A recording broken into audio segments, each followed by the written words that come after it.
Assalamu alaikum wa rahmatullahi wa barakatuh. Brothers and sisters, welcome to the podcast. Welcome to episode 34 of Hazcast. If you're one of my regular listeners who's expecting to listen to the podcast in Arabic, I do apologize. The episode will be translated very soon, inshallah. Let me say that in Arabic, so it could be a bit closer to you guys. الحلقة إن شاء الله هتترجم قريب جدا بإذن الله. ده إذا ما كانتش أصلا مترجمة في الوقت اللي انتوا بتسمعوا فيها الحلقة. If you're one of my new viewers or listeners, I'd like to welcome you. On this podcast, my goal is to interview Muslims from around the world in an attempt to maybe show the community that we're all on the same path, inshallah, and we're trying to do the same thing, basically. So whether you're in Egypt, whether you're in America, whether you're in Australia, we all have the same goal. We all have the same challenges. Actually, we've been doing this for a year right now, alhamdulillah. We've just crossed 1 year, alhamdulillah. And actually, on that note, I wanted to thank the patrons, my patrons on Patreon, because they are one of the main reasons that have made this possible, because they've been supporting me through this journey. So I wanted to thank you guys very, very much for your constant support. You guys know yourselves, and I really, really appreciate this. Alhamdulillah. This episode is sponsored by Seddiq. Seddiq is my clothing brand. We've been in business for over 6 years now, alhamdulillah. And our goal is to create a community of change makers and to empower them and to create a quality product that can make you proud as a Muslim, that can make you represent your religion very subtly, not necessarily like in your face. And it's been a journey. We're now shipping worldwide, so go ahead and check the link in the description. You'll get a 10% discount right now, inshallah. My guest today is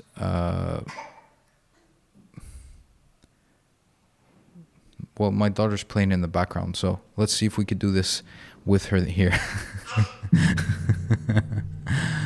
I guess it's take your child to work day. I don't know. And since my studio is in my building, so I guess it is what it is. So my guest today is someone very special. I was actually introduced to him very recently. However, I do know the platform that he has created, which is LaunchGood.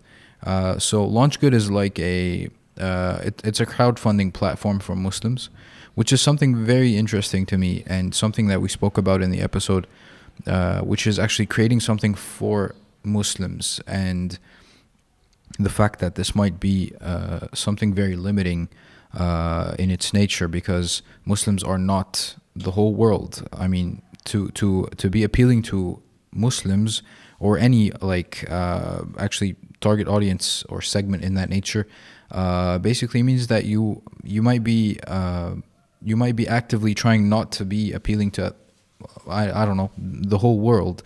And this is something we went a bit in depth with or into myself and Chris, and it's been a very interesting episode. I wish it went on for a bit longer, but I mean, it's Ramadan and he's a busy guy. So Chris Abdulrahman Blauvelt, this dude is an American Muslim, which is it's very inspiring, his story, because we spoke about the story, and actually I wanted to call him brother, not dude, but I mean habits, you know. So I mean this brother, I mean he was very, very welcoming, because I know he's busy.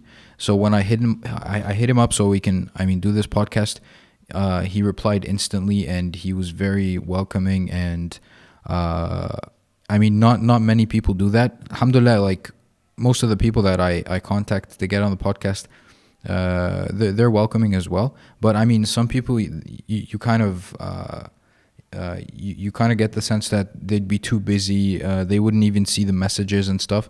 But this brother was really, really cool with that. And so, I mean, he's the CEO and founder of LaunchGood. And he's made a few other businesses, and he has some attempts in filmmaking or film production. He's had a very interesting life, and he had some challenges as a young like Christian American, which he went through to become a Muslim, which was very interesting to listen to. So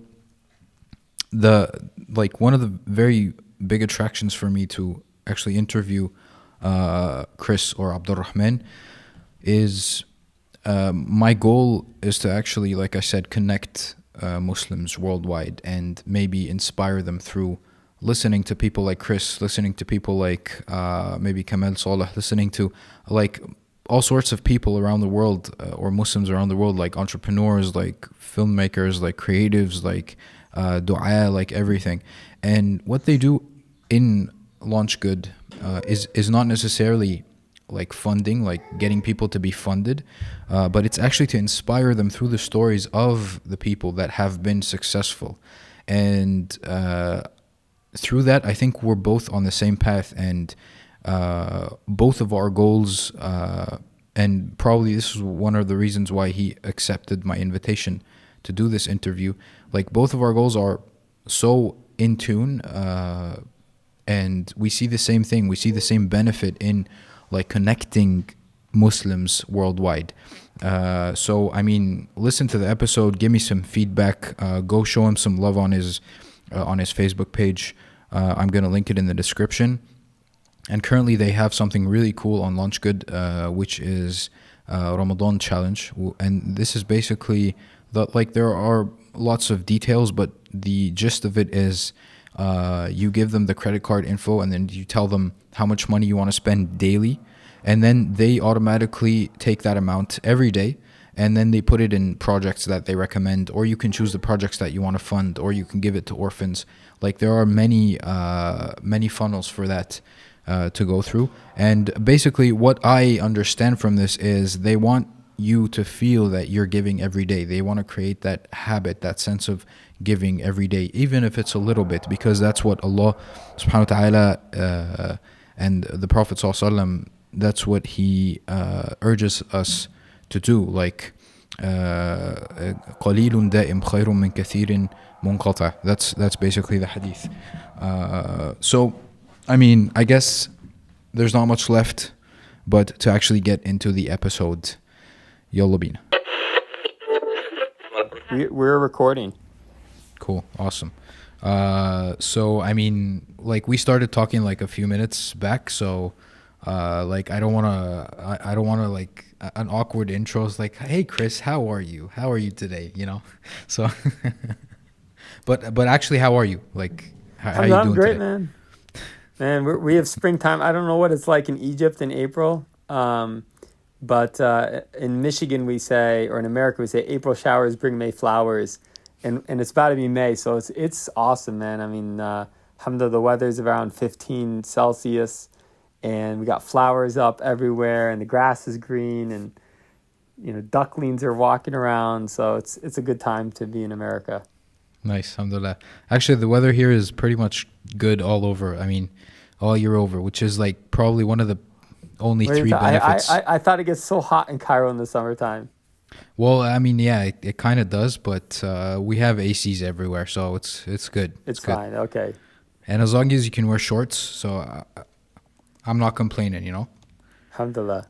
Yeah, because I used to live in Canada. I actually grew up there, so I don't. Where? Toronto or? Toronto and Vancouver. Yeah. I don't gets like the cold. snow. Toronto's the same as Michigan, so it's equally cold. Yeah. Where are you? Like, Michigan? What hockey team do you guys? So I'm in Dearborn, Michigan, which is next to Detroit. So everyone's Red Wings. Red Wing fans. But myself, I'm from. Well, my parents live in Massachusetts, so I'd be more of like a Boston fan of like Bruins or something. Boston Bruins, yeah. before that, I used to live in New Jersey, so my real team was the New York Rangers. Nice. But Gretzky, I right? stopped watching. Yeah, I stopped watching hockey in like the late '90s. Wow. Wow. So I mean, you're fasting right now, right? Alhamdulillah. Yep. Okay. And you guys, The sun's about to set, as you can see behind me, but we got a little bit longer to go. that's hilarious, by the way. Like that background. I mean, he asked me. He's like, should I take it off? And I was like, no. This is really funny. Especially when you start rolling the Star Wars stuff. Yeah, Uh, it'll come. It'll come. It'll be surprised. I won't even say anything. It'll just change, and okay. then Just people have to see if they're paying attention. awesome. So I mean, I've seen a podcast that you did with the Mad Mamluks. So they asked some pretty good questions, like about your Islam story and stuff. Uh, Yep. so I mean, I'll put a link in the description for that. Unless you want to, like, we could touch upon it. I don't want to ask you something that you've like talked about time and time again. You know what I mean? Yeah, yeah. I don't mind. Definitely a lot of people who, became Muslim in their life, they do get tired of telling their story of how they became Muslim. But I always, a couple of things. One, even though I myself entered Islam, I love hearing stories of how other people entered Islam. It does kind of inspire your faith further. And the second one is the Surah Al-Duha. It says, فَأَمَّا بِنِعْمَةِ رَبِّكَ فَحَدِّثْ. For the blessing of your Lord, proclaim it. And what greater blessing than Islam? I don't mind sharing it with people. Maybe I'll give you the summarized version if they want to go listen to other podcasts. But I grew up in a Christian American family. We weren't necessarily too religious.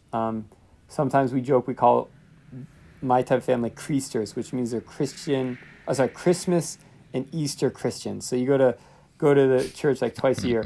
Probably similar to Muslims that go just for the Eid. They go to Eid twice a year to the masjid. So you don't have a strong faith, strong attachment of faith. You don't really consider it part of your identity much. And growing up, I felt this dichotomy that I choose between religion and science, which I don't think is too much of a thing in hopefully in Egypt. But in America, and I don't know if you felt that growing up in Canada. Was it like that in Canada? Did you feel that tension between religion and science?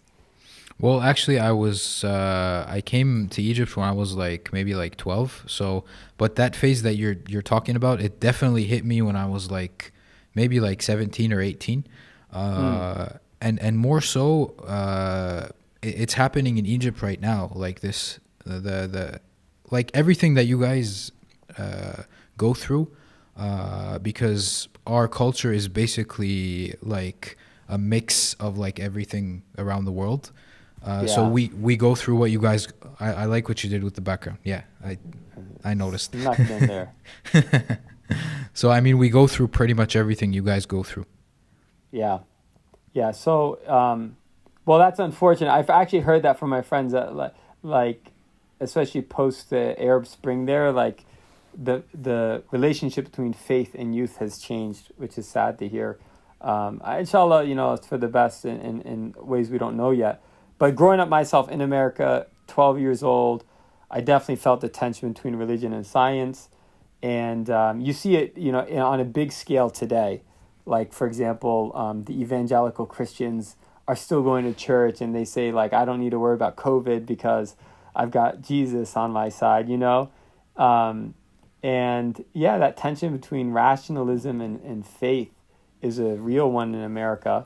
I eventually chose rationalism, and I chose to go with science, and I rejected Christianity, and I was like an atheist as a teenager until we moved from New Jersey to Massachusetts, and we moved next door to a family called the Dans, and they had a son, Mike, who was my age. We were in the same grade.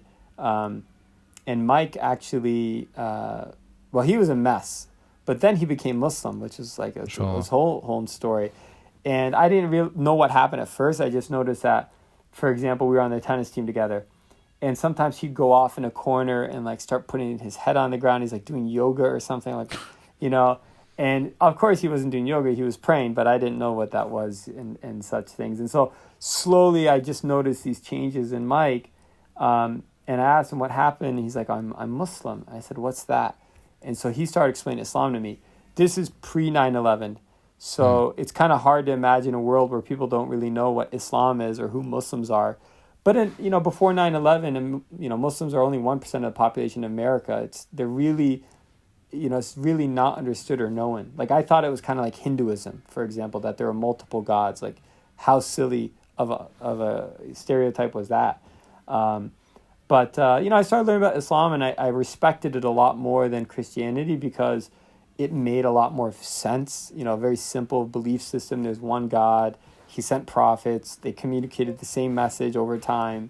I was like, okay, that's a clean. That's like the iPhone of religions, like very simple and clean, good interface. So, and then Mike, when you actually see people change genuinely, you have to respect that. Even if you don't agree with them, you respect what they're going through. And so Mike and I started becoming friends. I took a class called African American Literature, read the Autobiography of Malcolm X. Mm. I fell in love with Malcolm X. Have you read that book? I haven't, no. Well, you got to. I don't know. I mean, people don't read today. You could watch maybe the Spike Lee movie, which is it's a decent substitute. But the book, wow, it's like something else. And he's talking about his own transformation. And I'm seeing a reflection of Mike's transformation. I'm also seeing a reflection of what I want maybe in myself and what I want in society, right? Where Malcolm X hated white people. He hated them. He believed that actually they were descendants of the devil. And then Islam, true Islam, changed his whole perspective. He went on Hajj and he saw people sitting of, blonde-haired, blue-eyed Anglo-Saxons sitting with dark Africans and their brothers in Islam. And I was like, wow, that's amazing. Like, what is that religion? I want that religion. And I didn't believe in God, so that was going to be hard. And I wasn't going to fake it. But he did say, well, actually, he was told while he was in prison, if you take one step towards Allah, Allah takes two steps towards you. And here I am, a young rationalist, a young scientist. So I was like, well, that's a hypothesis. I should test it. And so I stopped eating pork. I stopped drinking, or going to parties, we can say. And you were how old at the time? Like 16. 16, okay. Yeah. And my intention was, if this is true religion, Allah guide me. And if not, I'm going to have this big barbecue bender in the summer. And, alhamdulillah, I was guided to Islam. So I pray, it's true and that I'm on the right path and that Allah continues to guide me straighter and straighter and further along this path. But I think a big part of what helped me make the final leap as I'm studying Islam, like I'm reading about the Quran, reading about the Prophet Muhammad, and I'm like, man, it makes more and more sense. But reading about scientific miracles in the Quran and reading about kind of the mindset of a believer is very different than in Christianity. There should be no tension or conflict between rationalism and faith. That Allah always asks in the Quran, أَفَلَا تَتَدَبَّرُونَ أَفَلَا تَتَفَكَّرُونَ, won't you reflect or won't you think about these things? And, I thank God, alhamdulillah, it doesn't seem to me Islam's had this, weird tension between the church and science, for example, that we've seen in the West. And to know that I could still be a very rational person and a faithful person at the same time, that really helped me make that transition into Islam itself. So you became Muslim around like 16, 17? Yeah, a month before my 17th birthday. So I became Muslim June 3rd, 2001, and I'm a July baby, so I was born the following month. So basically like at 17, but technically 16. And which then like in hindsight is so young, right? I'm like, it is, if I see a it's very young. 16-year-old today, I'm like, wow, you're so young. Mashallah. But at that time, it didn't feel strange. I was like, hey, this is the right thing to do. I should do it. Like that. It was a very simple calculus. So things are usually a simple calculus when you're a teenager. The world is black and white. And sometimes that works in your favor and sometimes it hurts you. But at that time, I thank God that he made it clear to me and gave me the courage to make that decision. Because like, imagine if it was 10 years later and maybe I'm married, maybe I have kids, maybe I have a whole life set up in a certain image, it'd be very hard to pivot at that point, or a lot of sacrifice. But when you're 16, you really have nothing to lose. SubhanAllah, what I was going at, like, and SubhanAllah, when God wants something, when Allah wants something, it just happens, Yeah. Sense doesn't have much to do with it, you know what I mean? Yeah, subhanallah. SubhanAllah. It's really true. It's scary because then you also know that as easy He could bring you into it, He could bring you out of it. So may Allah make us strong in our faith. Yeah, I don't know. Are your podcasts and vlogs usually this like religious, or maybe it's okay if it's Ramadan? I'm always cautious because I don't want people to feel intimidated. I should probably put on like a funny background or something. Let's go to a Star Wars one, and I have to wear the kufi because I'm going bald. So it's like it's it was what was close, and the big beard. Mashallah, it's the COVID lockdown. So yeah, alhamdulillah. Actually, the previous episode, I had like a hardcore sheikh, like he was, but he's kind of like the cool, The cool young. hardcore sheikh. Yeah. Like he's a sheikh that he does tafsir for Quran, and he ties very, very well between like the life we live in right now and Islam. So like my audience is completely cool with like an Islamic. Yeah, alhamdulillah rabbil alameen. So I mean, let me ask you, because this is something that I think about a lot. Like obviously you couldn't speak Arabic, and you couldn't read Arabic. So tell me about that challenge, like learning Quran. Like we have it good. I mean, as Arabs, we take it completely for granted. How was that like for you? Yeah, I mean, there's I think an Arabic method,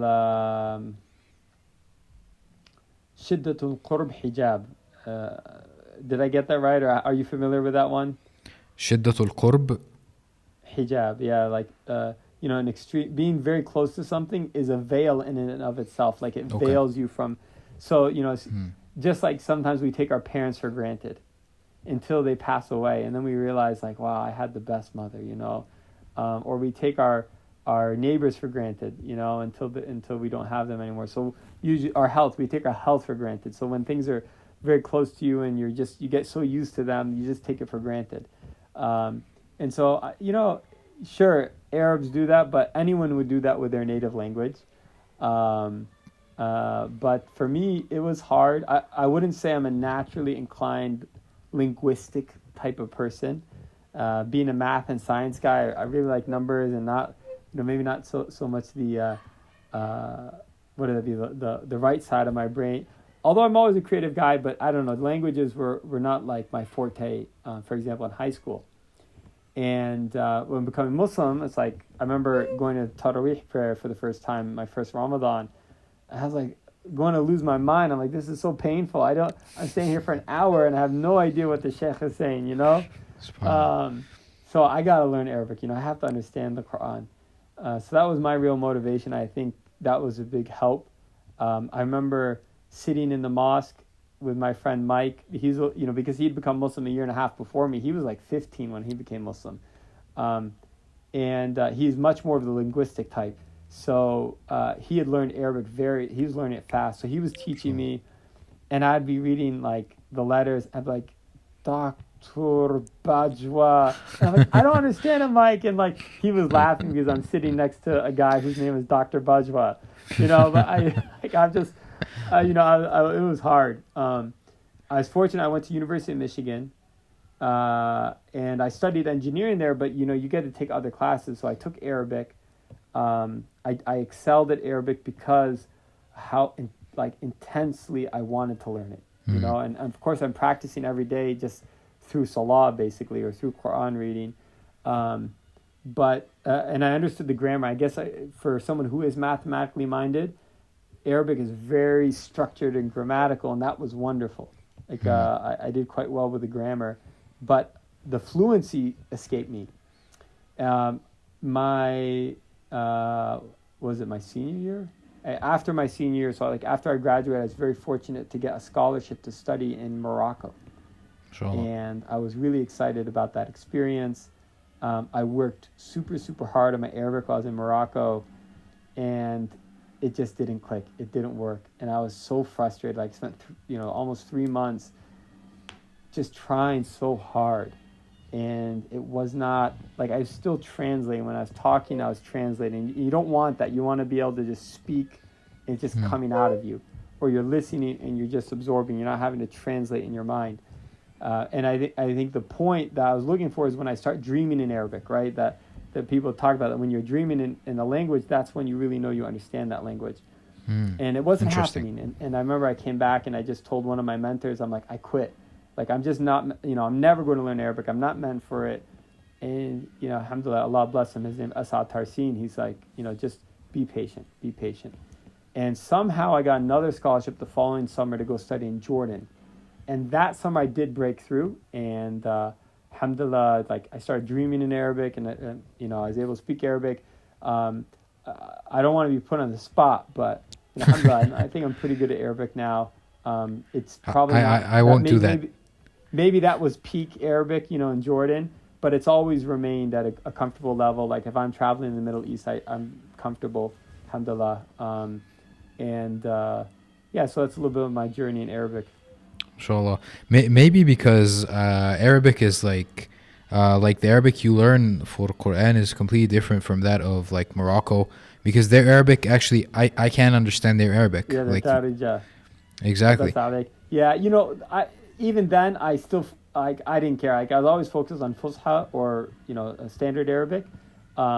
So that wasn't a problem. But to that point, I think Jordan did help, because their lahja is closer to the Fusha, and there's so many types of Arabs. Like, I remember at our local mosque, it was like a Iraqi imam, and his one of his best friends at that masjid were like Palestinian and Egyptian, and then I had a Syrian Quran teacher. So basically, like, and there's a Libyan guy, and I think one of the guys from the Khalij.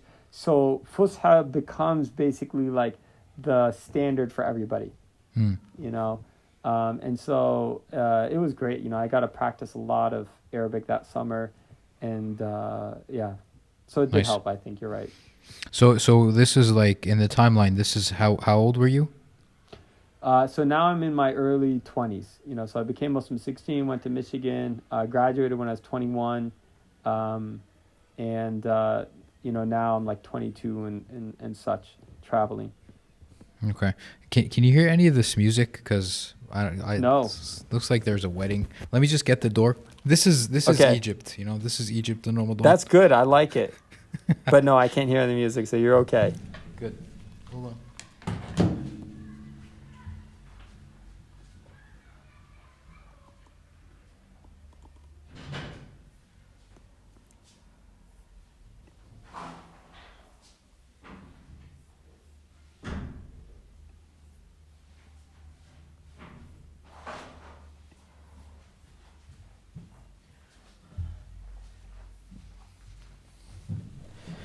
Sorry about that.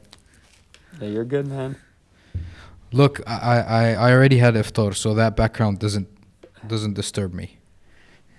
Now, do you guys Egyptians even like this type of iftar? This is biryani behind us, or behind me, I should say.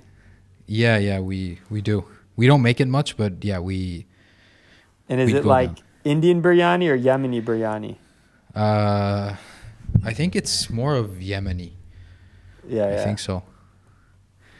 Like in the timeline again, you said you became Muslim in early or mid 2001, right? Yeah. 3 months before 9/11. Exactly. So how did that go down? I mean, what happened? It's crazy.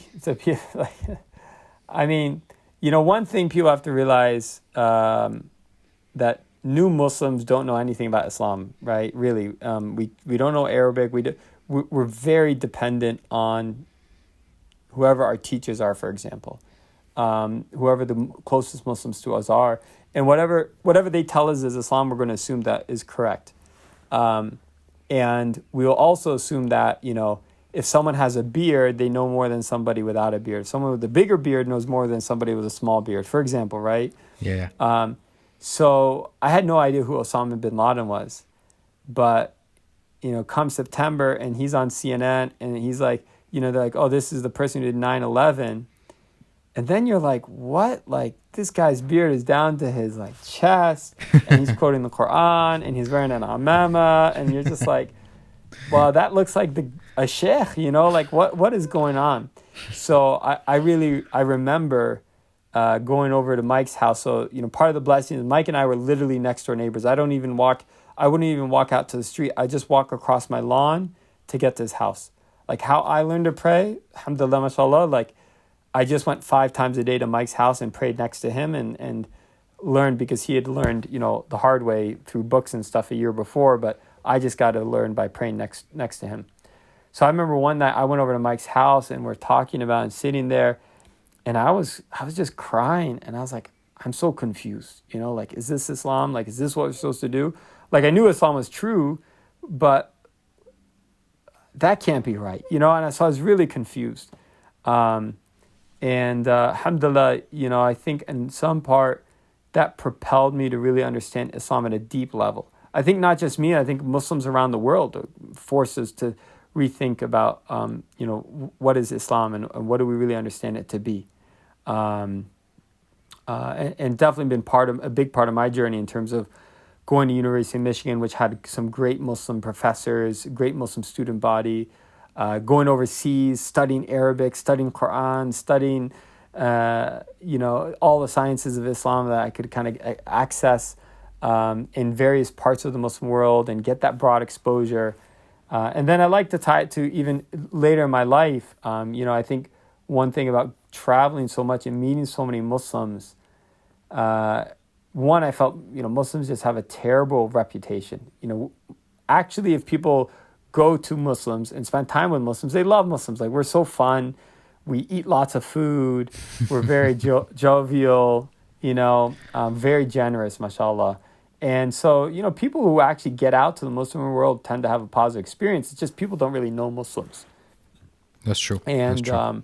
so I thought that's part of what propelled me to get into film at a later point in my life, and really help one of my friends who was this Muslim genius and film producer, or filmmaker, was we need to do a better job telling our stories. And that if people really, if we could do that, then we could change what people understand Islam to be and who Muslims are. But yeah, 9/11, man, that was crazy. Obviously, people of color and Muslims are treated in a certain way. But you're an American. So, I mean, people, do they instantly recognize that you're Muslim? And if they do, how do they treat you? Yeah, it's a good question. So I'm going to change the background up, make it different here. It's very interesting being a white Muslim. I thank God in some respect, because I never understood my white privilege until I became Muslim, because you give up a little bit of your white privilege when you become Muslim. Dr. Jackson, one of my teachers, he said, he is a saying, he calls it cultural apostasy. When a white person, if a black person becomes a Muslim in America, it's no big deal. There's, Muhammad Ali, Malcolm X, Tupac Shakur. I mean, there's all sorts of Muslim, Mike Tyson. I mean, we have all sorts of African-American Muslims, and it's part of our culture. That's not the case with white Muslims. So if you're a white person, you become Muslim, it's like you're a cultural apostate. In fact, my dad, when I first became Muslim, his first thing, he got very upset. He said, "You can't be Muslim, you're white." That's what he told me. Right? It was, which is ridiculous. Bosnians are white Muslims, Yeah. But that's the mindset here. As a white Muslim, there's varying degrees to how it affects me, I would say. One is, there is a tendency in our community to put the white convert on a pedestal, right? And you have to be very careful for that as a white Muslim, that not to let it enter your heart, not allow it become feed your ego, which can happen, and I've seen it happen before, and In probably the it's happened sense, to me. Allah forgive me. in the sense that you're kind of like better than the rest, right? Yeah, well, yeah, they're like, oh, you're better than the rest, and like, uh, actually, it's something a little different than that, I think. There's amongst the immigrant community, there's this real desire to be accepted by white mainstream culture. You know, for example, pre 9/11, Arabs would just call themselves white. That's how they viewed themselves. And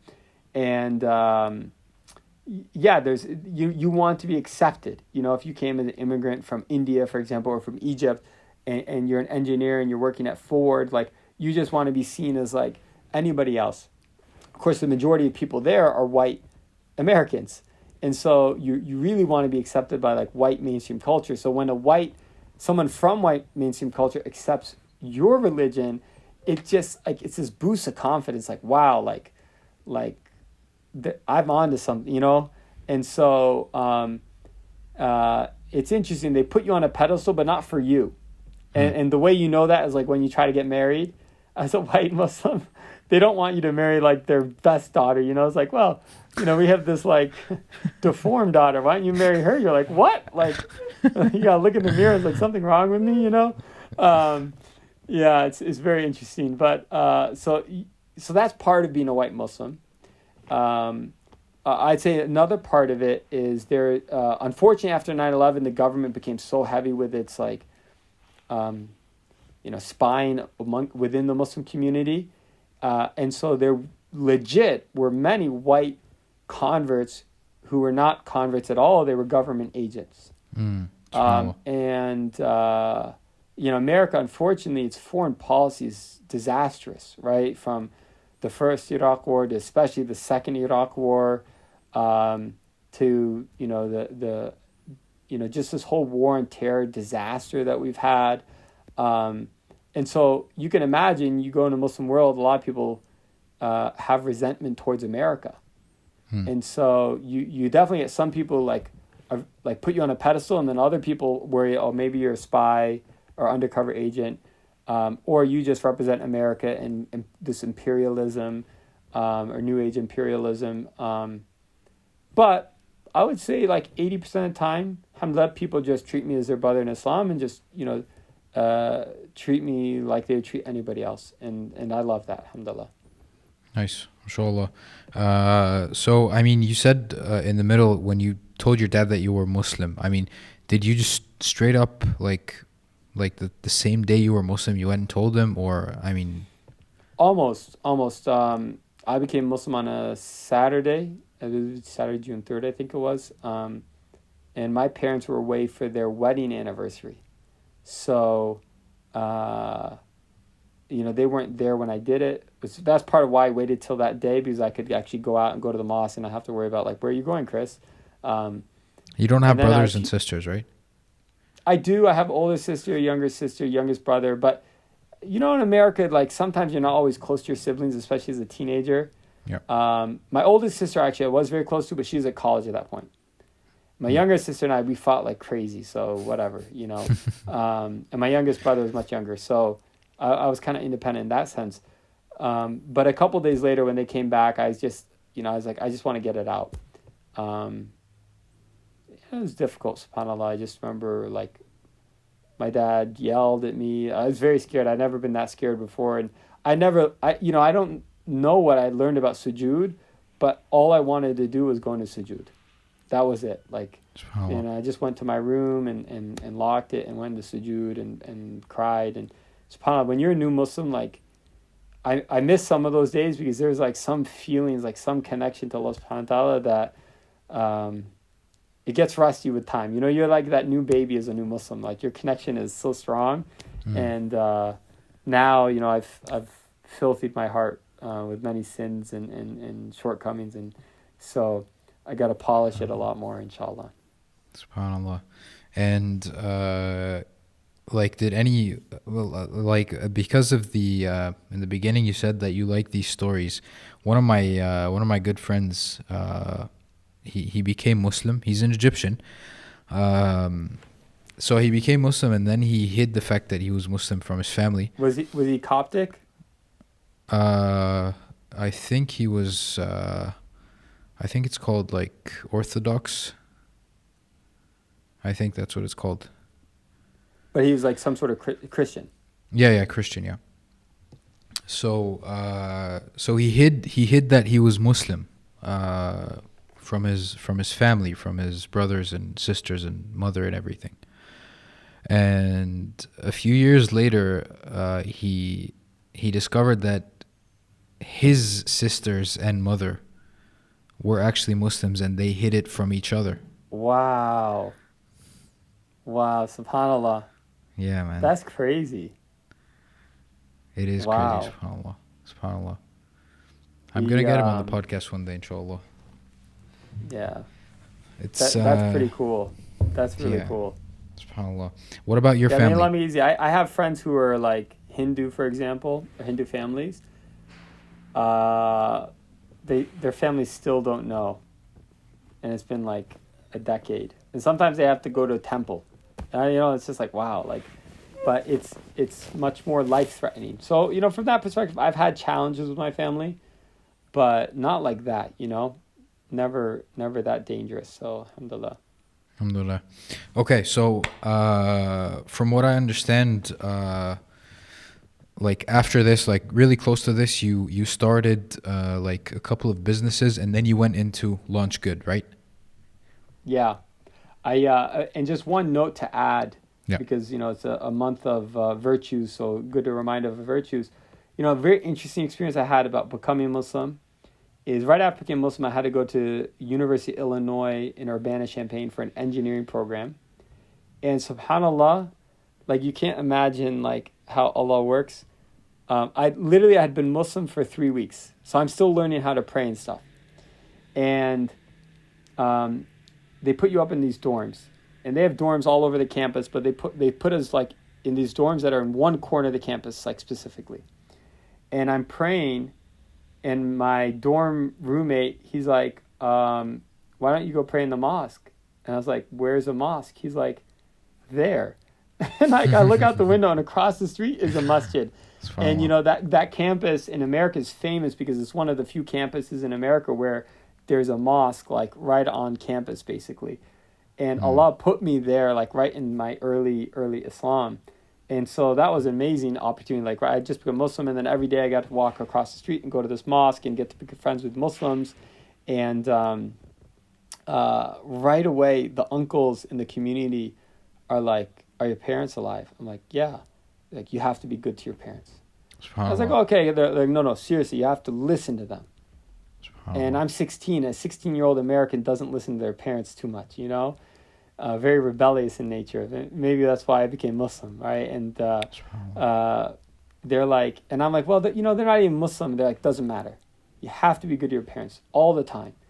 And even when I'd fight with my parents after that, my dad would be like, you have to listen to me. It's in the Quran. And I'm like, you don't even believe in the Quran, And subhanAllah, I think those uncles and aunties like so much that really stressed me being good to parents. And it's one of the things that's like such to me a blessing at Islam.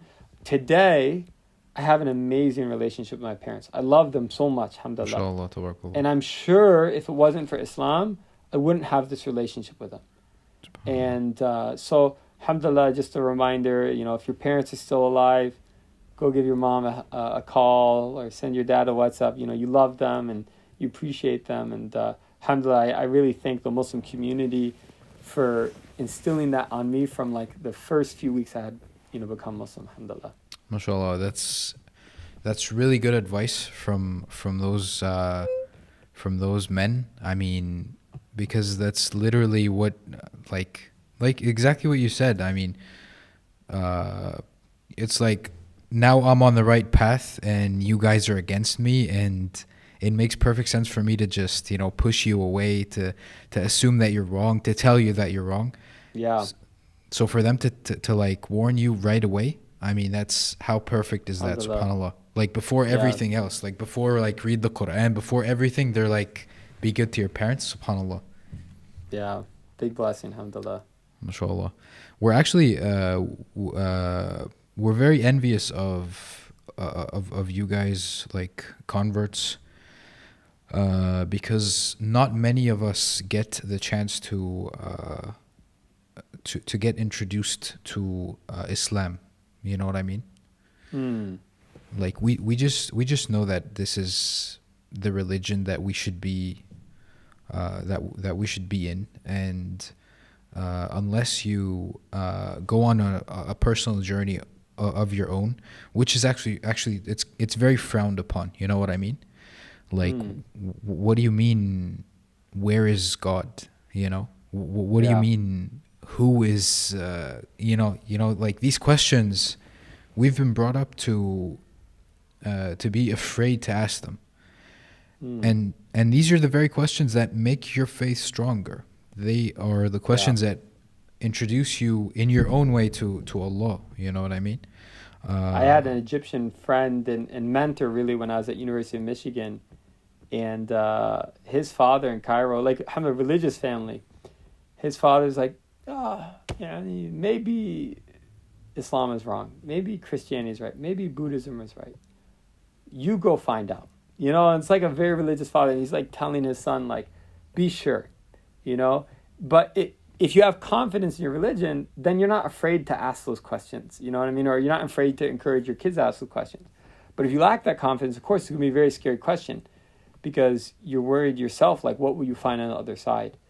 But we have to go through that journey, you know. And you look at, like, Imam Al-Ghazali, what a prototype, archetype for us, like just someone who even seemed so far in their faith, and it was like all a veneer, you know, or at least that's how he felt, like it's all like, it was not really, like he hadn't really discovered Islam, and he had to turn inside, you know. And I often tell new Muslims, alhamdulillah, I have a number of new Muslims around me, and I'm trying to be a good mentor to them, like people were to me. And I tell them, like, when I became Muslim, at first I thought it'd be like being born again. So a born again Christian, they accept Jesus as their savior. And at that point, they're saved. Like, they should, you know, be good and do good things and stuff. But, like, technically they're saved and they can kind of relax a little if they wanted. They didn't have to do anything else. And they could even live a sinful life, but, like, they're saved. So there's whatever. That never made sense to me. That never made sense. I thought that would, like, becoming Muslim, like, okay, I become Muslim, I get heaven, and that's it. And it's actually, it is the case. I mean, to some extent, it is the case. Yeah. In a sense, well, you can still go to hellfire. You can still get punished in the grave. I mean, some bad stuff can happen, you know? Yeah. And then even with the prosperity gospel, like this whole idea that, if you accept Jesus and, like, then God will make you rich and everything will be, like, easy in life and whatever, right? And Islam doesn't teach that. You know, not the Islam I know. It teaches, you know, حَسِبْتَ أَن تَدْخُلَ الْجَنَّةَ وَلَمْ يَأْتِكُمْ وَلَمْ يَعْلِمَ اللَّهُ الَّذِينَ آمَنُوا مِنكُمْ. You know, do you think that, you will enter paradise and Allah doesn't really truly know the ones who believe amongst you? Or you'll enter do you think that you'll enter paradise and you won't be tested like those that were tested before you? I mean, it's guaranteed that you'll be tested. Guaranteed. And that the more you believe, the harder the test will be. There's no prosperity gospel in Islam. It's like, you know, it's the opposite. Like, okay, the stronger your faith is, the more Allah will test it. And so anyway, I tell new Muslims I see, I'm like, don't think you've arrived. This shahada you made, it was just setting your feet on a ship, and that ship is going to take sail. You know, and I love that journey. That journey is, like, amazing. Like, subhanAllah, Allah has taken me to Morocco and Turkey and the Hajj twice, Mashallah. Malaysia, South Africa. Like, subhanAllah, I've been blessed to go. And that's just a physical journey. Then there's a spiritual journey. You know, people don't even necessarily have to leave their houses, subhanAllah. So it's, you know, the journey towards God's amazing. It's full of tears. It's full of heartbreak. It's full of challenges and exhaustion. But it makes life worth living. You know, otherwise, what am I going to do? Like, Netflix and chill? Like, what is that, you know? Exactly. I was actually gonna ask you, did you feel the sense of purpose, and did you actually have a goal in life before Islam? No. And that's a really good question. Like when I was looking at colleges, like, part of it was where can I have the most fun, which felt so shallow, in hindsight. Part of Mike's story, I mean, I didn't tell you Mike's story, but I think this is a good time to tell it. Mike and I are both from well-off families, alhamdulillah, mashallah, financially wealthy families in America. Sure. His father's a doctor, and his mother has a PhD, big, beautiful house, nice cars, like it should be the life. And he looked at his family, he's like, they're not a happy family. And if that is success, that's a pinnacle of success, why do I want that? What's the point of doing all this hard work to get that? Like I'm living in that, and I wouldn't want to live. I don't want this type of life. So he started like just basically smoking a lot of pot, listening to Bob Marley. Like he's thinking like, screw all that materialism. I'm just going to go live in the woods in a cabin somewhere. So that's, like Muhammad Ali, he talked about, and, there's a good time to switch to my Muhammad Ali background. Muhammad Ali are talked these about, are these like you guys like have conferences and stuff in Ramadan for like virtual iftar? Because that's we like do. Yeah, everyone's on Zoom now, and we're like, okay, if we're going to be on Zoom, we have a design team. Let's just make a bunch of Muslim Zoom backgrounds. So we have a blog. People can go to our LaunchGood blog, and the Star Wars ones admittedly belong to Star Wars and Disney. We don't want to be sued for that, but we put together these other ones people can download for themselves, inshallah. nice. Yeah, they can just go to medium.com/launchgood. They'll find it. And if they can't find it, then they wouldn't even know how to install virtual background. So it's okay. It doesn't matter. Muhammad Ali, he said like, I climbed the mountain, I got to the top, and I saw that nothing was there. And so it's an illusion, like chasing this dunya. It's an illusion, and every once in a while you meet people who are that successful. They might be an actor or a celebrity, a businessman, and you just see it like they're broken. Like they get to the top and they have to like take all these antidepressants and sleep medication, and they might have drinking problems. It's like, subhanallah, it's not like that thing that they're chasing. It was nothing after all. So I don't know. How do we get on that tangent? My goals before Islam. You're talking about Mike. I mean, also, what's that? You were talking about Mike, his story.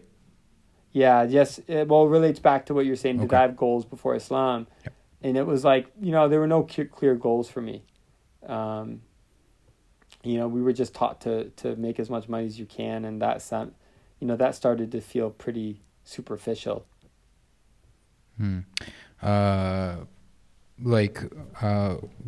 constantly feel that Islam is being fought, and that we're weak and we're not good enough and all this. And I was thinking about this the other day, like, yes, that is the case. Like we always feel weak and stuff, but isn't it kind of nice to be the underdog? You know what I mean? Yeah. You know what I mean? Like to be put under that pressure, because that's what gives you that's what gets you going. I mean, that's what gives you the purpose. Yeah. It's an interesting thought. I do remember. I don't remember it well, so if you do, you can remind me. I do remember a story of, I think as a tabi'i was sitting with one of the Sahaba. This is well after the death of the Prophet ﷺ, and they were like, learning the seerah, and they're like, I wish I was living at that time. Oh, I wish I was at Badr. I wish I was at Uhud. I wish I was at the Battle of the Trench. And the Sahaba's like, don't wish for that. You don't know how you would have handled in that situation, because it was hard. We look at it like a special time, but it's a hard time. So, I'd say like, SubhanAllah. there's some fun. There is something fun in being the underdog, but it's also hard sometimes. It's very exhausting, and it breaks people. And so it's tough, but wherever Allah puts us, that's where we're meant to be, and we ask for contentment with that. I remember this dua I was taught, اللهم إني أسألك الرضا بعد القضاء. I ask for your pleasure after your decree, or being pleased with your decree in another sense. And so we are the underdog. That's how Allah put us. We just have to embrace it, basically. Like one of my biggest issues, like being in that situation, is like recognition, and being part of a community. Because here in Egypt, I'm sure you can understand, like you can't really be vocal about your beliefs, Yeah. and you Well, can't even, go ahead. when we talk to Egyptians and we try to explain LaunchGood, we're like, we're a Muslim crowdfunding platform. They're like, Muslim Brotherhood. You're like, no, not Muslim Brotherhood. Like, so I very much understand, like, Islam. It's interesting to me. LaunchGood is like almost like a social Muslim innovation, right? Or Muslim social innovation, and so we get varied responses depending on the countries we go into. Generally speaking, any country that is terrified of the Muslim Brotherhood is very cautious about LaunchGood. They're just like, Muslim crowdfunding, like what, like, who's funding you? What's that about? Whereas if I go to like Indonesia or Malaysia, they love us. Like, there's no issues. Nice. Or any Western country, there's no issues. Yeah. I remember I was with one of my friends in Dubai. Because there was a point in my life I had an opportunity to move to Dubai. And I was considering it. I was there, and I was like, do you feel you're a stronger Muslim here in Dubai or back when you were in America? Because he went to University of Michigan to me. And he's like, honestly, America. Because I was very much more conscious of being Muslim. And like, it meant something more than it means here, where like there's so many Muslims. So Wow, that's very, very interesting. yeah. Because I mean, that's a very good way of actually weighing the pros and cons. Like, are you a better Muslim? Because honestly, I don't feel that this is the best place, like Egypt. I don't know. And that's something I wanted to ask you. Like, how do you guys view Egypt? Because throughout history, Egypt has been a very big supporter for Islam. And Oh, definitely. like for us to know like where we're at, we have to know how you guys view us. You know what I mean?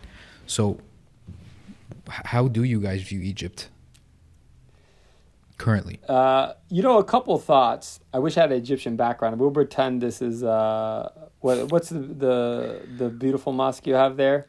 Yeah, that's actually but it's a replica of that. that's what I thought. Yeah. Is it Salahuddin's mosque? Masjid Al-Ayyubi? Muhammad Ali. Muhammad Ali. Okay, yeah, sorry. Yeah.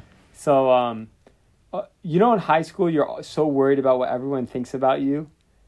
And then you grow older and you realize like everyone was so concerned about themselves that no one was even looking at you, Yeah. That's probably kind of how I think it'd be in this situation. Like, what do I think about Egyptians? Probably about the same I think about Libyans or Bosnians or anyone else. Like, they're not really on my mind. I think they're not on the mind of most people. So, that's the first thing I'd say. Like, don't worry too much about what others are thinking anyway.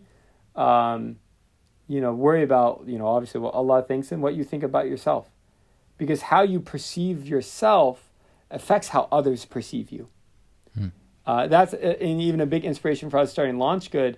Part of it was to change the narrative of Muslims in the mainstream. Part of it was to change the way Muslims see themselves. Like, one thing I really feel is that as Muslims, we have a victim mentality a lot of times. We see ourselves as victims, and it's rightfully so. We are victims of so much of colonialism and this kind of global white imperialism, and we are victims, and we've suffered a lot at the hands of that. But we're not disempowered.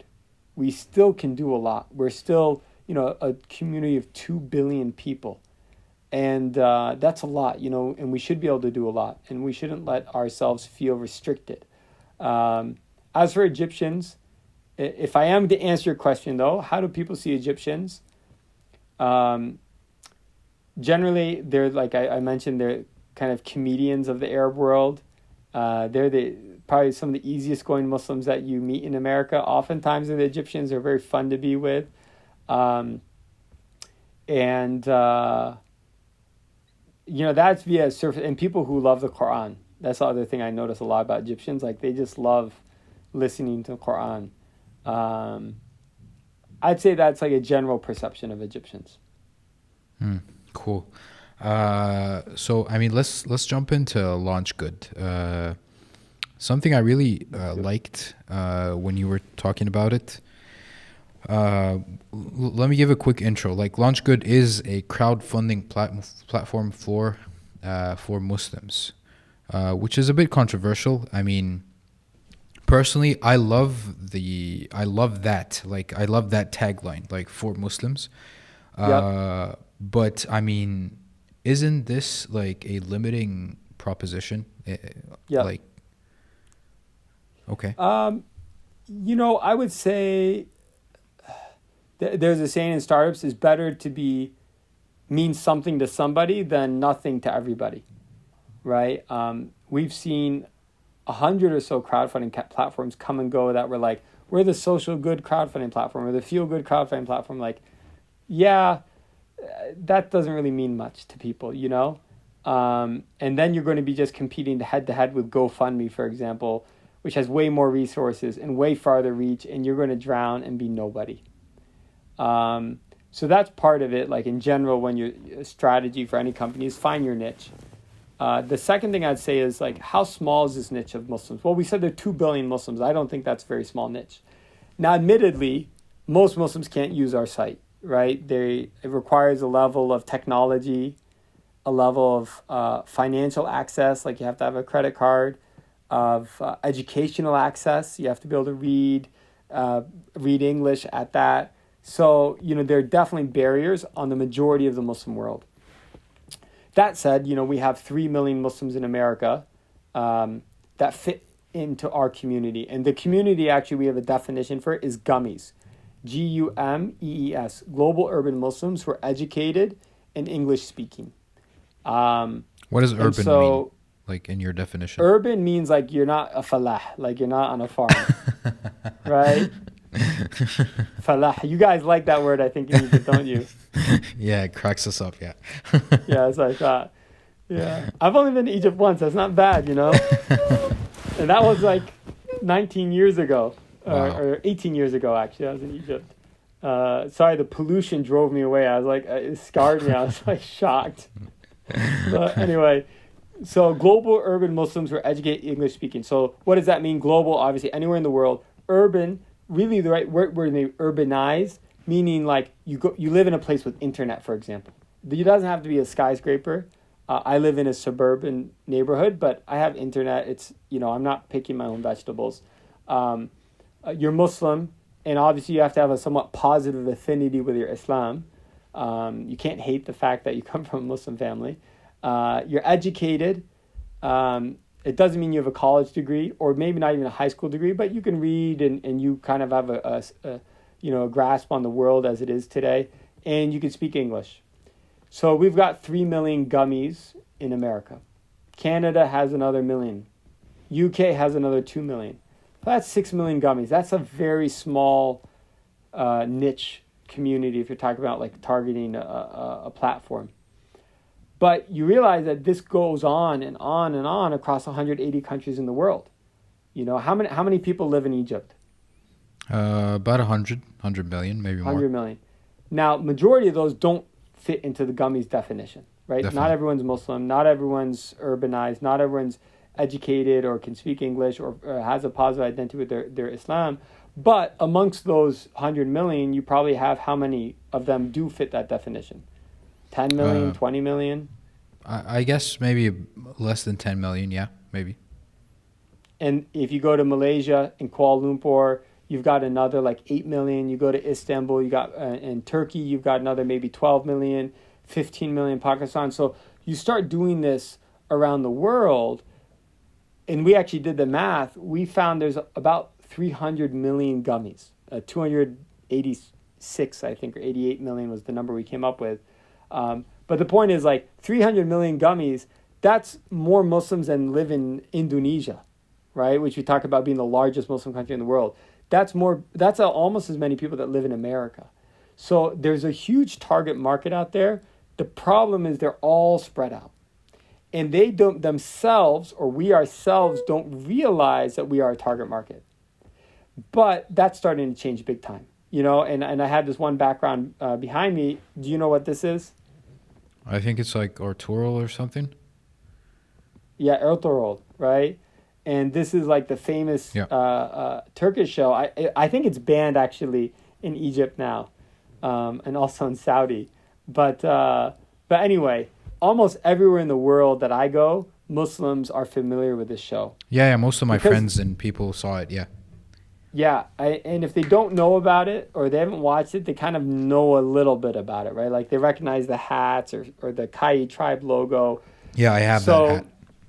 Yeah, and so this is just one example that the internet is actually able to connect Muslims all across the world. What's been missing is quality products. You know, we haven't had something of quality like the Ertuğrul series, and maybe you could argue the Omar series, since the Risala, since the Message. That's crazy. That's like a 40-year gap between the Risala and the Omar series, right? And so things are starting to change now. I think we're going to see a rapid acceleration in the next 10 years. So that's part of it. I do believe we are serving a quite a sizable niche, if you even want to call it that, but market is a better term. The second thing is it's what motivates us. So, you know, there's a huge market out there for women products, hair products. I'm not motivated by that. Like I have no interest in it, right? So there's no point in going after a market, no matter how big it is, if you're not passionate about it. We are at a point of LaunchGood where we could grow it horizontally, meaning beyond just Muslims and embracing like all sorts of audiences. Or we can grow it vertically, meaning, no, we have this niche of gummies and we're going to start offering more products to them beyond crowdfunding. And that's a decision we made, not because it's a better business decision, but because that's where our passion lies. We do think it's a better business decision as well, but that didn't drive us. It's really, we believe, that's just what motivates us. We don't care how big the business opportunity is. It's like, that's what we want to spend our lives doing. So what you're saying is because it is a better business's decision, like concentrating on the target audience of Muslims, that's a healthy business strategy. That's what you've come. I think now it's becoming a viable business strategy. I would say 10 years ago it was a terrible business strategy. Certain things were not in place yet, but right now I think it's a viable business strategy. It may be a great business strategy. Depending on how the next 10 years unfold. But we started LaunchGood 7 years ago. Our first year of LaunchGood, we had a total of 100 projects. Right now, every single day, 100 projects are started on LaunchGood. Every day. Mashallah. You know, so subhanAllah, you just can't imagine the explosion of growth that we've seen with our own platform. And I would love to take credit for that. But I think more it's a reflection of the general shifts happening within the Muslim community right now. What does that mean? What do you think the general shifts are? That we have a very, like, we're a very young community, first of all. So of the 2 billion Muslims in the world, half of them are under the age of 35. We're a very connected community. I've had friends, I've gone to Rohingya refugee camps in Bangladesh, and they can't even find a bottle of water, but everybody has a smartphone and knows how to use WhatsApp, for example. Wow. And we're a community whose hearts are being connected like they couldn't have before. Maybe some of it is the collective oppression that Muslims face. I mean, look what's going on. It's like China. What happened to Muslims in China? What happened to Muslims in Rohingya? What happened to Muslims in Syria? What's happening to Muslims even within Muslim countries like Egypt or Saudi or like so many places, you know, what's happening with, like, we got Donald Trump as president in America, and he's saying all these crazy things about Muslims, like, you know, subhanallah, it's really, you know, you feel like this common pain. The Prophet ﷺ said the ummah is like one body. If part of it is hurt, like, the whole body will feel a fever. And we're starting to see, like, the access to those imagery and stories, we have that like never before because of our smartphones, because of WhatsApp. Like, look what's going on in India, and you get pictures forwarded, and it's like, so subhanAllah, like, there's a kind of this awakening or awareness. I have to be careful the words I use, but like, I would say growing awareness of, hey, we are, despite all of our differences, a community, a solid community still. 1400 years later, after the Prophet ﷺ's death, we're still that community. And we are a real community. And we have similar values. I mean, part of the reason why Ertugrul, the show behind me, is so popular is like, I was watching it last night a little bit with my wife, was doing iftar, and there's a part where they're doing like a nasheed or a song, a qawwali, I think they might call it qawwali or something, about the Prophet Muhammad sallallahu alaihi wasallam, and you see like they like love the Prophet Muhammad sallallahu alaihi wasallam, and you're like, wow, like, I'm not used to seeing that on Netflix. You know, usually you're lowering your gaze because of like some nudity on Netflix, right? Like, now you're lowering the gaze because of like humility. And that's something that you'll see from like a Malaysian Muslim to an Egyptian Muslim to an American Muslim. SubhanAllah. So, I mean, is your main challenge right now to reach these people? I mean, is that the goal? As LaunchGood? Yeah, like to reach these different types of Muslims scattered all over the world. Yes. I think that's a big part of our work, especially with like right now Ramadan. We have this like Ramadan challenge.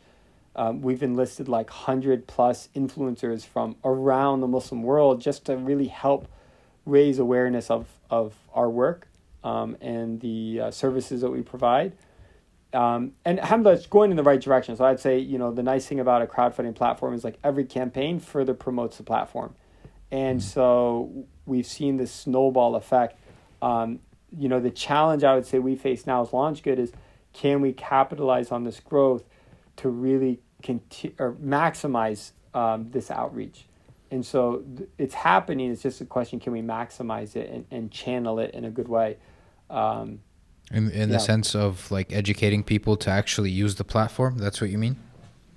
Yeah, to use the platform, you know, become a donor, support great causes, raise money, do something beneficial in your own community. Yeah, and that's what I'd say. I would say there's a second challenge, which is unique, I think, to us and a few others in the space, is that we're de facto leaders in this space. And I say that with humility, but you know, I mean, alhamdulillah, now we have a multi-million-dollar budget. I don't think many. I think on one hand I could count. I think on two fingers I could count the other companies that I can think of that have multi-million-dollar budgets and have built a Muslim lifestyle company. It's very hard. Can you tell me what they are? The other two? Yeah. I'd say Awakening Records and Muzmatch. Okay. Yeah. Can you think of any others? I thought you were talking about like Kickstarter and stuff, but you said Muslim, so yeah, now I understand. But no, I can't think of any others. It's very limited. Do you mean in funding or like annual operating budget? Okay. Not funding.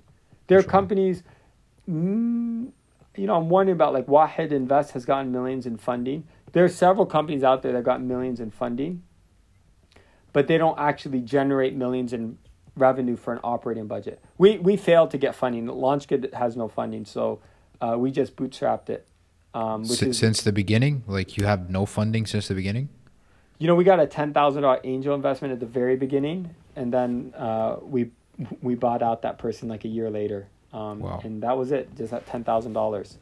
So, wow. So you just you just pushed, you just like kept growing and getting money from the campaigns and like hiring That's more right. people That's and right. I mean, I think we're fortunate in that we have a business model in that we take, we earn 5% from every dollar raised on LaunchGood. Some people build companies that don't have a clear business model, and that's very challenging. Like one of my friends, he's the founder of Ilmfeed, which is yeah, one of my favorite online productions. Anyone that's in like a space like that, whether it's One Path Network or Ilmfeed or Muslim Vibe or whatever, it's so hard because there's no clear revenue model, true. right? With media, very, very, very, very challenging. We had that, but there are a lot of sacrifices we've made. So as CEO and founder, I never even took a paycheck for the first 3.5 years. And when I did start taking a paycheck, it was $1,000 a month. So that's a big sacrifice. It's not everyone's able to make that sort of sacrifice in their lives. Mm. That's where funding comes in. Like that's why people get millions of dollars of funding, so they have a 2 or 3 or 4 year runway to get to the point where they can have that sustainable revenue.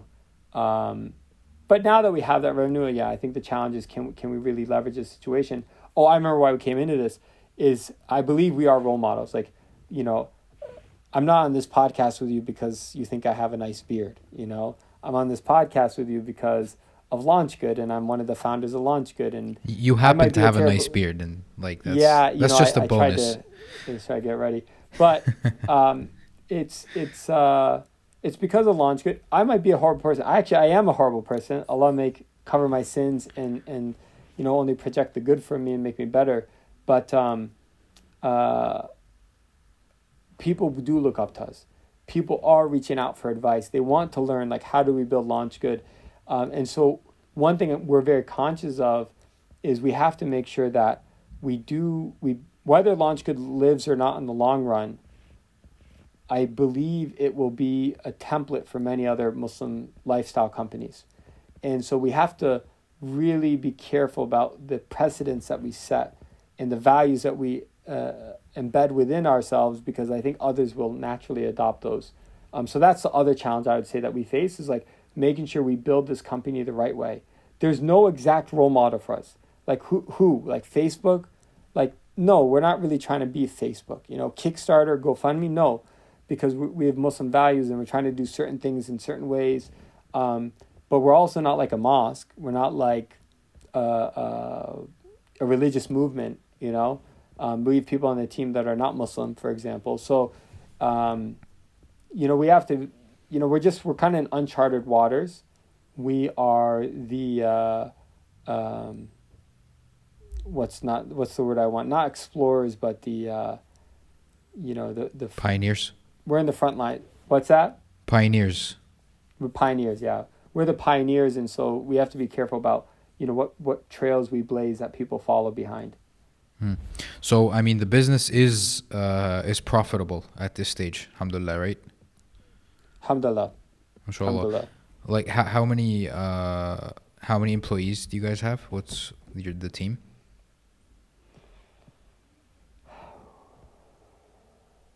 So technically, right now we're at 41. Mashallah. Yeah, we just hired 18 in the last 6 weeks. Many of them are seasonal hires, though. So post Ramadan, we'll probably be about 30 people after once we get through the high season, inshallah. Mashallah. It's not that big of a number. I mean, do you purposefully want it to be limited? I mean, do you want a small team? Well, we like a small team because small teams move faster, generally speaking, right? You don't have to go through like levels of approval or like, oh, I need this. Well, oh no, you have to go to so and so. She does that, and I do this, and no, like everyone just kind of chips in. So we like small teams for sure because they move faster. But we also have to be careful with our budget. Like we don't want to just go hiring willy-nilly because we only have what we make. And so we want to be very careful to not overextend ourselves. But 31 is full-time, or like right now, 40 full-time. It feels like a lot because just a year ago we were like 20 full-time. Sure. So it's, it's pretty good, I think, alhamdulillah. Inshallah. One thing I really, really liked, and correct me if I'm wrong, because I believe that like the aspect of actual crowdfunding is not your personal main goal. I think it might be about inspiring. Like, Inspiring, yeah. You know, we have a new tagline with the new logo we're releasing, and it's build an inspired future. Um, we definitely see our work going beyond crowdfunding. What I love about crowdfunding is it puts our money where our mouth is, right? And if you ask most people, like, what's the number one challenge you have? Like, even if I ask you, like, what's the number one challenge you have for Stubborok or for your podcast and your vlogging? It's like funding. Most of the time, that's what people say. Like, I just need a little more funding. And ourselves, we live that, right? So I'm very sympathetic to that. So crowdfunding is amazing because it actually provides funding, which is usually the most needed thing. But what people don't realize, it also tells us stories. So every time when you're trying to raise money, you're not going to raise any money unless you explain to people why you need that money. And you're not going to be successful unless you do a really good job telling that story. So LaunchGood actually is like a giant storybook. And every chapter is a campaign. And now we have over 10,000 stories in this storybook. And each one can become an inspiration, a model for somebody else, a seed. So, maybe we help somebody in Egypt create a children's series book, like a Muslim Harry Potter, for example.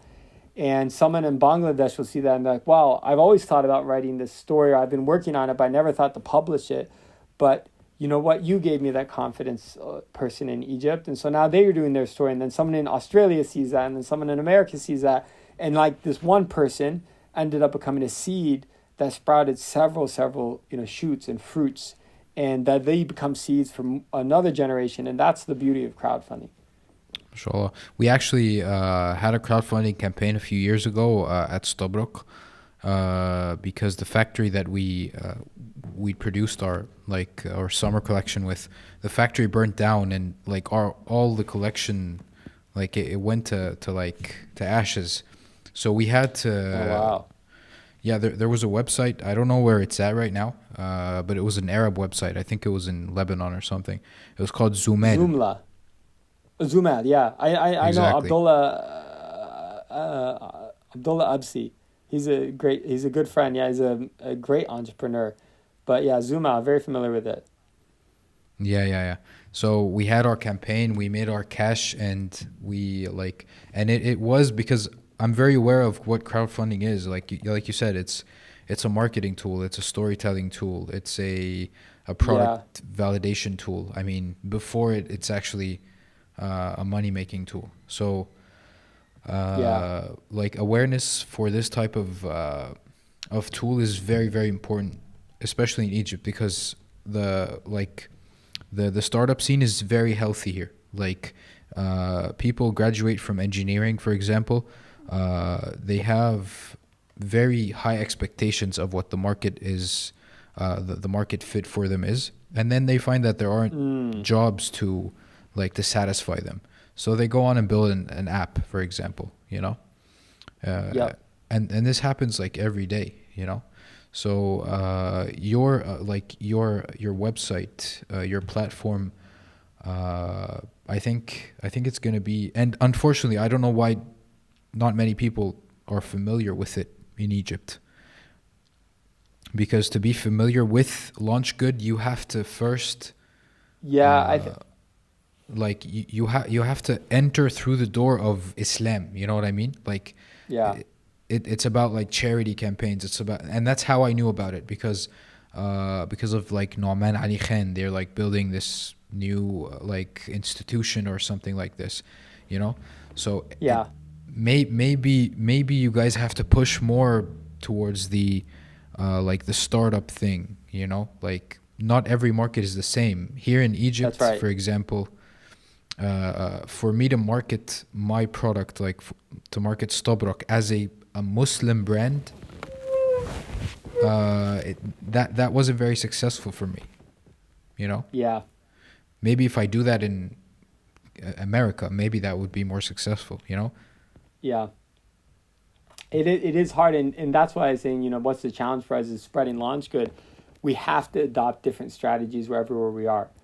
So we have 3 major business development hubs, one in America, one in England or the UK, and one in Malaysia.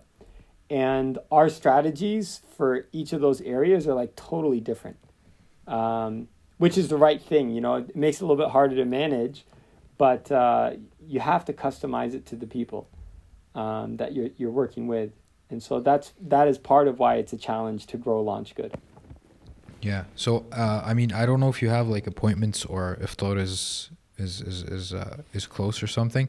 So It's I on my don't. mind, but Okay. we're a little farther away, but I do have to get going, unfortunately. Okay. Well, I mean, I really want to meet you like in person, inshallah, very soon. And I wanted to talk to you a bit more. But I mean, when you gotta go, you gotta go. Yeah, and then when do you think this will be published? When will people actually get to see this episode? Well, actually, I wanted to publish it as soon as possible, so so people could get to know more about this whole Ramadan thing on LaunchGood, which we didn't actually talk about. Cool. Yeah, that what I was going to say. If I can just quickly share my screen, then I can show people what that looks like.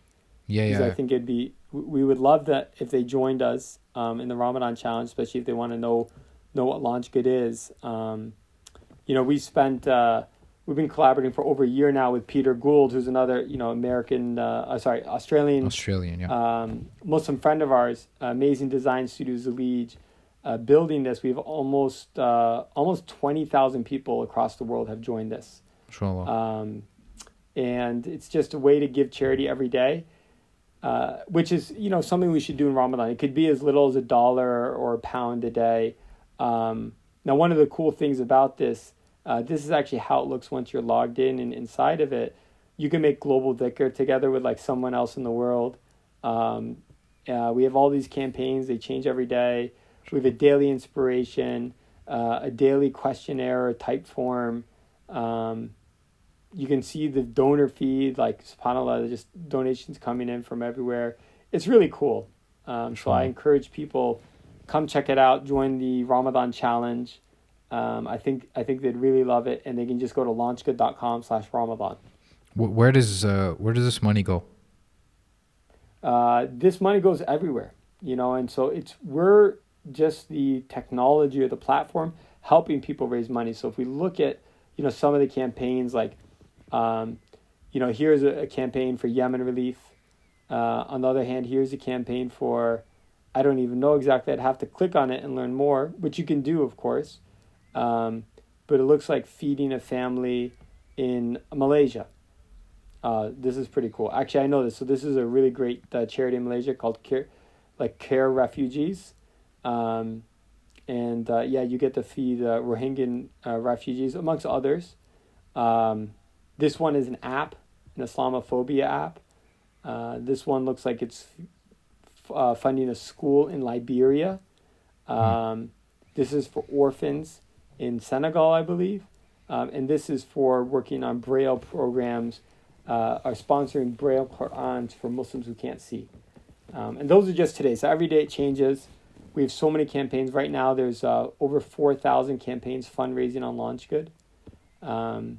It's pretty fun. It's pretty fun to explore it. Like, you can just go to Discover, and yeah, it's just amazing to see, like, Inshallah. to see what's trending today. And it's just Like amazing stuff from like all do, over the do, you, world. do you guys choose where the money goes? Like if I No. pledge, like, okay.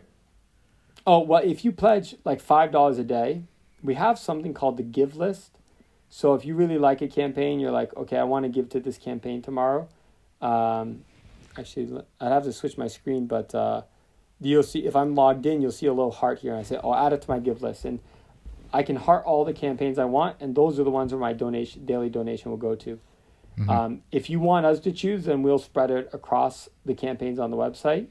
And so it's up to people, like, how involved they want to get.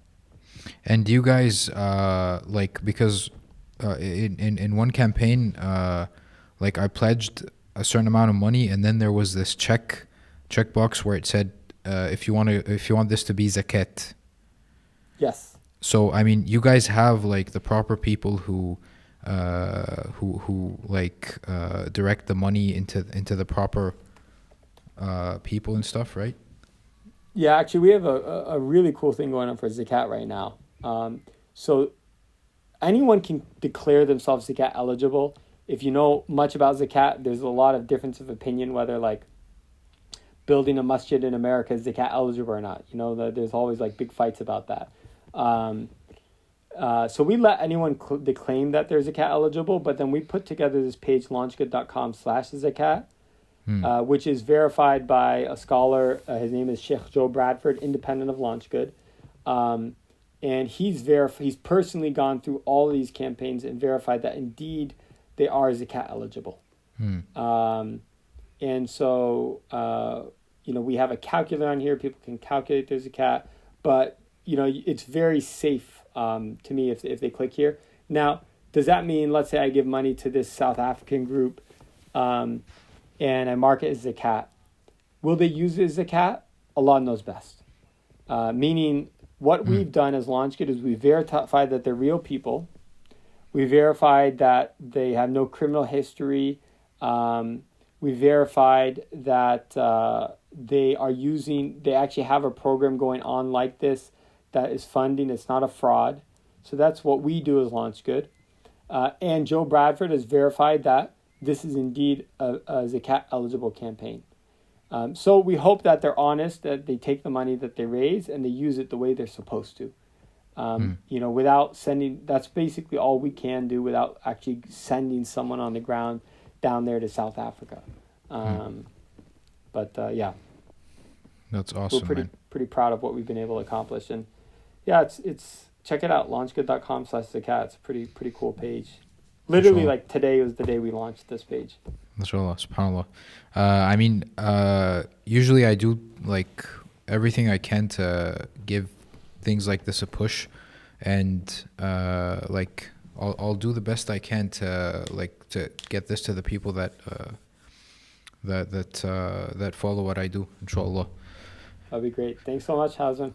Thank you, my man. I really appreciate you being welcoming enough to give us some of your time and doing this while fasting.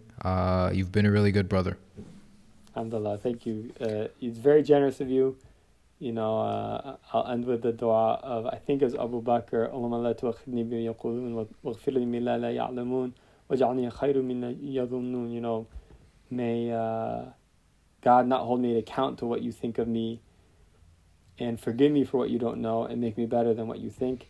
And it's important we support one another. And that's the whole essence of LaunchGood, is like, let's support one another. And when we realize how powerful we are when we support one another, we really are unstoppable as a community. But we have to work together. That's beautiful, man. I really appreciate it. I hope you have a good iftar, inshallah. Thank you. Don't forget to make dua. Yeah. Okay, I'll do that. I'll make dua for you. I still have 2.5 hours, so we got long past here, alhamdulillah. What time is your iftar normally at night? About 6:30. Oh man, you have it easy. We're like, I think it's past 8:30 now. But alhamdulillah, it's not June. It was almost like 9 o'clock previously, so it's all good, alhamdulillah. Alhamdulillah. I'll go make tarawih right now and pray for you, inshallah. Thank you. Assalamu alaikum wa rahmatullahi wa barakatuh. Wa alaikum assalam wa barakatuh. Those backgrounds were really funny, actually. Especially the ones with the food. I mean, I already had iftar, so I wasn't that hungry, although I kind of am always hungry. And so I mean, I was happy. Those Star Wars ones were really funny as well. You can't see her, but she's like right there, my daughter.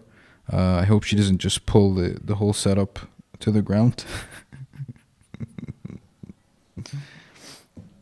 So, I mean, the episode was really cool. I was really happy with it, alhamdulillah. I wish I had some more time. Like, I have tons more questions to ask him, because guys like him, he basically had many lives. Like, he had a life of being a Christian. He had a life of being an engineer. He had a life of being an entrepreneur, a startup, maybe consultant right now. He has many stories. He has many aspects that, I mean, if we go through, we'd be talking for hours. So there's not much like there's not much we can cover in like a 2 hour period or an hour and a half period in the podcast. I hope you guys like this episode. Like I really urge you guys to go to LaunchGood. You'll find the link in the description. If you have a credit card, go ahead and give like $5 every day, $1 every day. It doesn't matter how much, but just the fact that you give is very beneficial to you and to other people that are receiving. And the fact that you've actually interacted with a platform like LaunchGood, a Muslim high quality platform that actually is kind of better than most crowdfunding platforms. Okay, if you can hear this, like the scruffle, it's my daughter. She's like playing around. So I really want. So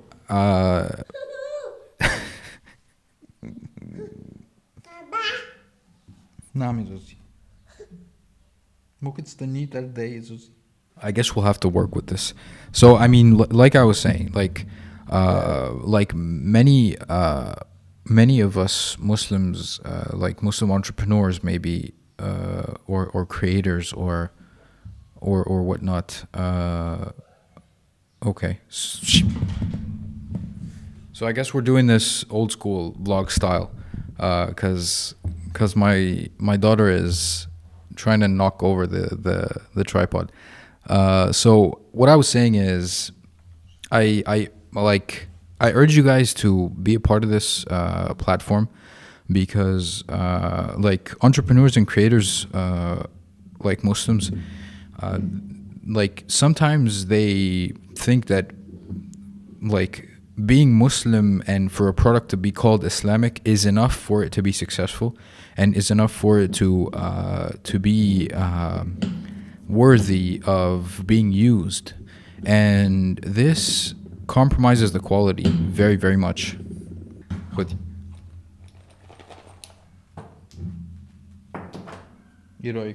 So this, like I said, this compromises the quality, because they think that like it's an Islamic product, and that's basically enough for it. I mean, what more could you possibly want?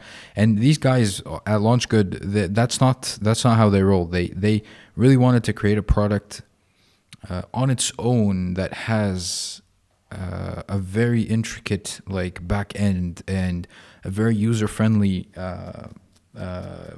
like UX and UI, and they wanted to create something standalone that was good enough to be a global product. And that's what makes it very, very special, and one of the very few Muslim products that we can actually be proud of, like aside from Stolbrook, of course, my brand, and and for us to support this type of project is huge. It's immense. So I urge you guys to pledge. I urge you guys to go on the platform, see if there are projects that you guys want to back, and they're very trusted. I mean, the zakat part, if you were listening, like to give your zakat through this platform, it's very cool. So if you have a credit card, go ahead, show them some love, like help them grow, help them get some info about the people in Egypt. Let them know that we're behind them, and we support them. So like, yeah, that's been it. I wanted to remind you guys that this is, of course, a podcast. You can listen to it on Google Podcasts, Apple Podcasts, like anywhere you get your podcasts from. And again, thanks so much to the patrons. You guys are the best. And thank you to my new guests. Thank you to Chris. I have been Hazem Seddiq, and I'll see you guys in the next episode, inshallah. Assalamu alaikum. خلاص يا زوزي؟ خلاص؟ انبسطتي؟